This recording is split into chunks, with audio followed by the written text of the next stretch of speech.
Hello everyone, welcome back to another new mini vlog. आजचा दिवस खूप स्पेशल आहे कारण आज आम्ही सगळे चाललो आहोत करी रोडला का चाललो आहे तर करी रोडला ना आपला स्वामी समर्थांचा मठ आहे. स्वामी तिकडे चाललो आहे दर्शनाला. सकाळी लवकर उठून सकाळी 6च्या ट्रेनने आम्ही चाललो आहे आता करी रोडला आणि इतकं प्रसन्न वातावरण होतं. म्हणजे सकाळी 6 वाजल्या होत्या तरी असं म्हणजे 7 वाजल्यासारखं फिलिंग होतं आणि फायनली आम्ही पोहोचलो करी रोडला. आणि तुम्हाला सांगू छान एकदम सुंदर मठ आहे. छोटंसं आहे पण एकदम शांत वातावरण, एकदम प्रसन्न वाटत होतं. आणि तुम्हाला माहिती आहे मी फर्स्ट टाईम स्वामींच्या मठामध्ये गेले, म्हणजे ह्या आधी मी कधीच गेली नाही.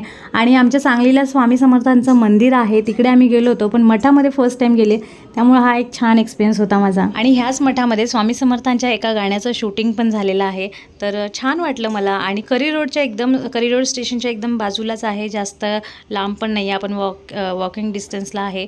तर खाली एक छोटीशी मूर्ती होती स्वामी समर्थांची आणि सिया विहानला मी लकी समजते की त्यांना इतक्या लवकर यायला भेटलं. मला तर इतका वेळ झाला यायला, पण असो छान सुरुवात झाली. एक आतून छान वाटते मला. म्हणजे जसे मी इकडं आले तर माझं पहिलं दर्शन जर कुठं झालं असेल तर स्वामी समर्थांच्या मठामध्ये झालं, त्यामुळे खूप छान वाटते. स्वामी समर्थांच्या आशीर्वादाने सगळं चांगलं व्हावं आणि माझंच नाही तर सर्वांचंच खूप छान व्हावं. चला तर आजच्या मिनी ब्लॉगमध्ये एवढंच. भेटू नेक्स्ट ब्लॉगमध्ये. Till then bye bye. Thanks for watching.